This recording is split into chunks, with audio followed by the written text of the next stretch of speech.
Good afternoon and welcome to the Horns Report on KXAN Live. I'm your host, Billy Gates, and with me, as always, KXAN Sports Director Roger Wallace. And Roger, let's get into this. We have a lot to chat about.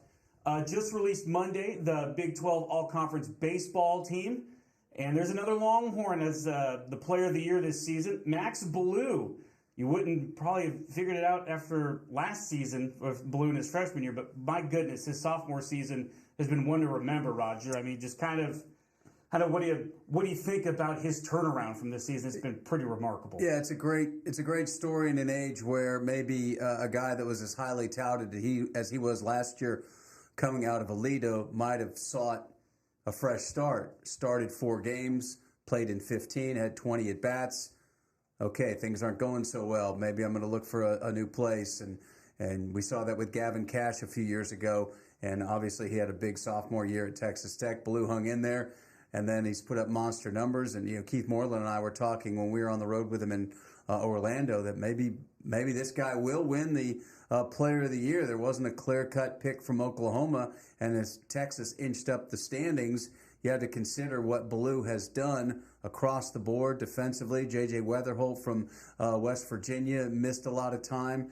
And so not surprising after looking what he did this season, but certainly, as you said, surprising coming into the season that it would emerge as the Player of the Year. Yeah, 17 home runs, an OPS of around 1,100 for Max Ballou, and he's been a great defensive kind of replacement in the outfield there in right for Dylan Campbell, who's probably one of the best right fielders that played for Texas in recent memory. So, I mean, really, really cool honor for Max. And there are 3 other players named to the All Big 12 first team. And they're right here for you. Obviously, Max Ballou, our Player of the Year.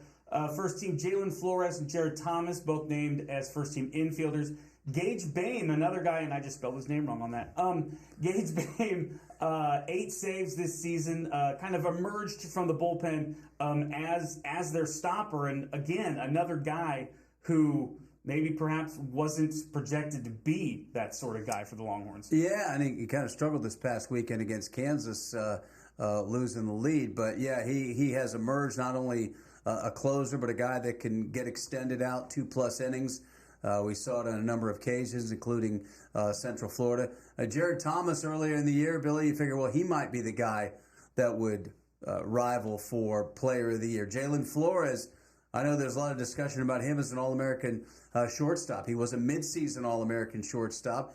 May not get it in the postseason. And then your second teamer, Peyton Powell, again, early in the season, maybe he's a guy that could make a run for Player of the Year. So the numbers they put up were big. The fact that they kept climbing the standings and the fact that they won 9 out of 10 series. So, they hit so many home runs. They divvied them up well between Ballou and Flores and Thomas and Peyton Powell, along with Will Gasparino, who we saw was honorable mention, all freshman. Mm-hmm. So it's just kind of amazing how this season has gone for so much head scratching early in the season when you think about going to Minute Maid and losing 3 and the way they lost first to Texas State on that Saturday and then lost the big lead to Vanderbilt. They come home, they lose to the Aggies at the Dish, and then they go to Tech and take 2 out of 3, and from there, they win 9 of 10 series. But, oh, by the way, they lose 2 out of 3 to Washington the next weekend. So now they're sitting at 35 wins. I don't think after that Washington series many would thought they'd go into Arlington with 35 wins. No, and that head scratch against BYU as well. BYU not even qualifying for the Big 12 tournament. I think they're at the bottom of the conference. Yeah, that was a third of their wins in the conference was in Austin. Yeah, that doesn't make a ton of sense. But, I mean, as David Pierce has always said, like, he wants to have his guys ready to play their best ball now. And it seems like they are. They win 20 games in the conference, 35 overall, like you said. And it seems like they're starting to turn that corner. And then they've got Texas Tech on Tuesday, 7:30 p.m., first round of the Big 12 Conference Tournament up in Arlington at Globe Life Field. Interesting format for this tournament. If they win, then they get a day off. Yeah, they don't play Thursday, and then they come back, or rather, they don't play Wednesday, come back on Thursday. So what that would do, if they can get by Tech, and they're going to go with Ace Whitehead, who was not in the rotation over the weekend against Kansas, but then they would have potentially their normal rotation beginning on Thursday, especially since they played Kansas Thursday, Friday, Saturday. So it sets up pretty well if you get that win. It's kind of more an advantage for the 3 and 4 seeds to me than the 1 and 2 who have Tuesday off, but then they have to play every day after that. So again, they beat Tech 2 out of 3, but here we go again. Tech gets one last shot, you would think. One last shot at Texas as conference rivals in Arlington. They're not going anywhere unless they're hoisting the trophy on Saturday night in Arlington. So they're obviously going to be pretty motivated. But David Pierce's club has struggled in Arlington, and I think what they're doing also, Billy, is they're building the resume now. Maybe more of a middle of the pack 2 seed as opposed to a low 2 seed. And a few weeks ago, a high 3 seed. Yeah. I think the latest projection has them in Fayetteville. I think they prefer to avoid Arkansas because I'm guessing if they won their first game and Arkansas won their first game, they'd have to face that All-American lefty in Hagen Smith. So, but a lot happens between now and next Monday. If you want to see a really good college lefty, watch Hagen Smith. That guy he's a monster. So that's Tuesday, 7:30 p.m. Baseball team taking on Texas Tech. Scheduled time. Scheduled anyway. As you know with these tournaments. I was going to say there's 3 games beforehand. The great thing since they moved that to Globe Life is they're all going to happen. And we've sat through too many delays in Oklahoma City and Tulsa on the rare occasion in the Big 12 tournament that I just think it's so smart that they could get a deal going where they could guarantee, all right, we're going to get the games in. If it goes 12 innings, we're going to be pushed. But it's not because of thunderstorm delays, which happen all the time this time of year. Yeah. Oh, gotta love that Central Texas weather, North Texas weather for sure. Moving on to softball, I think the softball team did what everybody thought they were going to do in the regional this weekend, and that was just crush everybody. They beat Siena 5-0 to open the tournament, and then they beat Northwestern twice, 14-2, and then 7-0 to go through the regional scot-free there at McCombs Field. And Reese Atwood, the girl you're looking at here, she's been incredible all season. She's been named one of 3 finalists for the USA Softball Collegiate Player of the Year. And for good reason. She has hit the baseball very hard, or hit the softball very far and very hard all season long.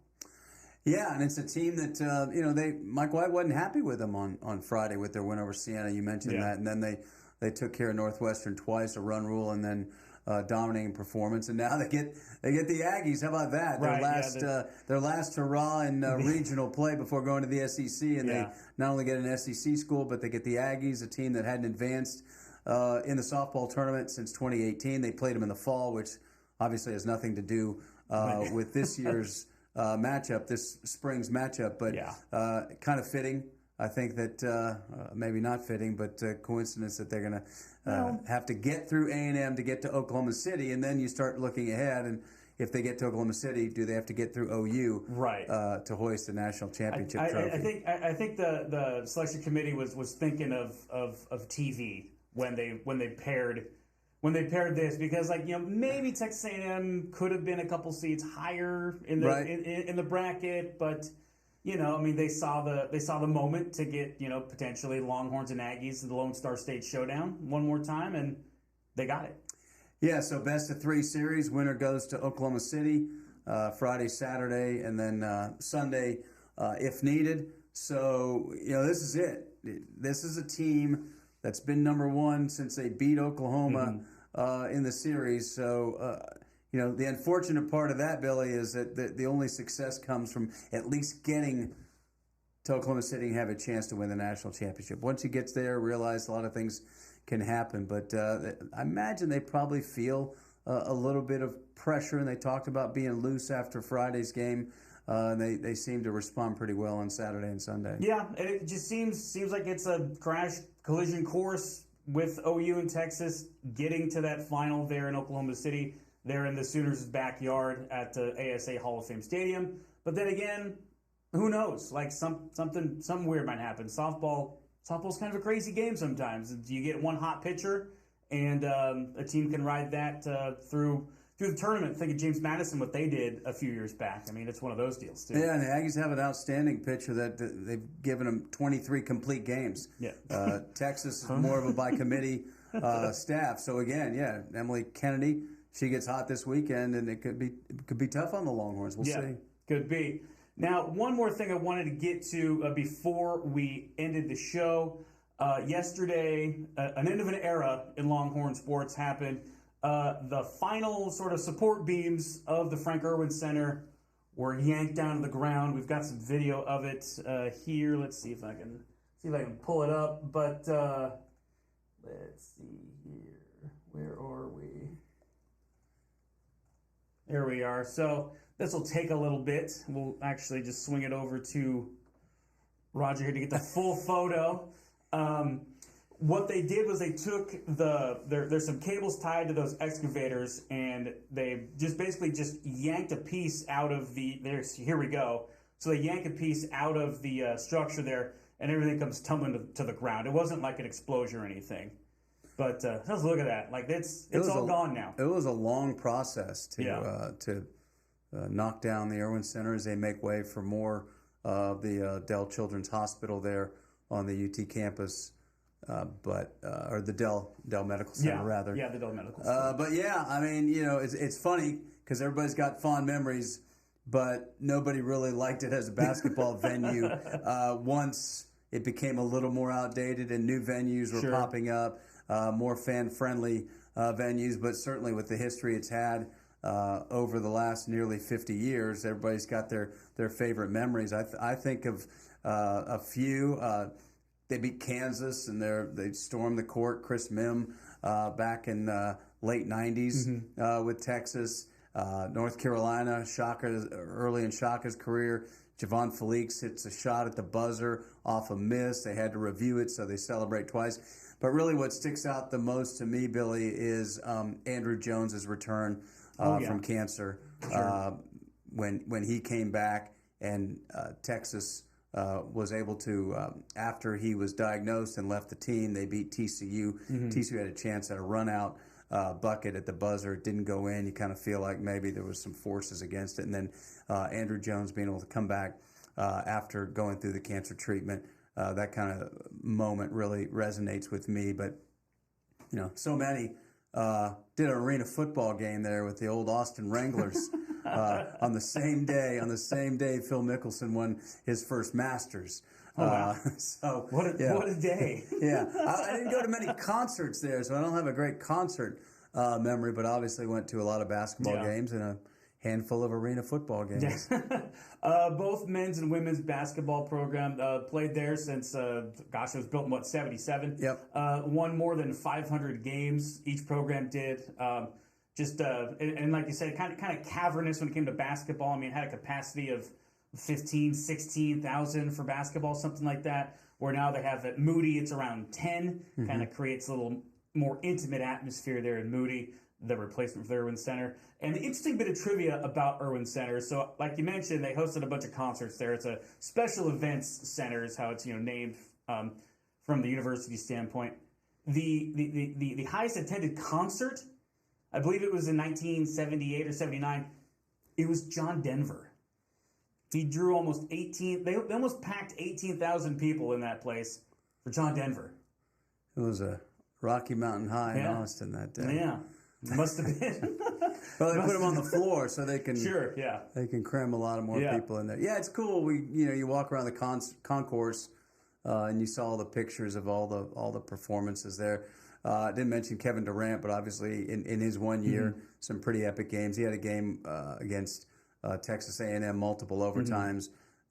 AC Law, the fourth, and he just had an incredible shootout between the two. So, it's weird, Billy, because it's not, we've been watching in Moody for 2 years now, so we're a bit removed from the Erwin Center. But I think it's good that it started to feel kind of eyesore-ish as it stood there the last few years. Yeah.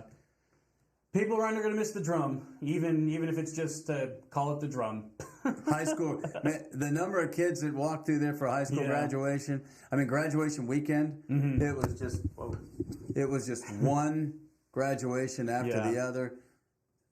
Just add a little more traffic. State basketball tournament. Shaq, of course, came through. San Antonio Cole. Yeah. Remiss if I didn't mention state basketball. So there, I think I've caught some of the highlights. Yeah. At least all we have time for. So that'll do it for this edition of the Horns Report. Thank you so much for watching. For Roger Wallace, I'm Billy Gates, and we'll talk to you again very soon.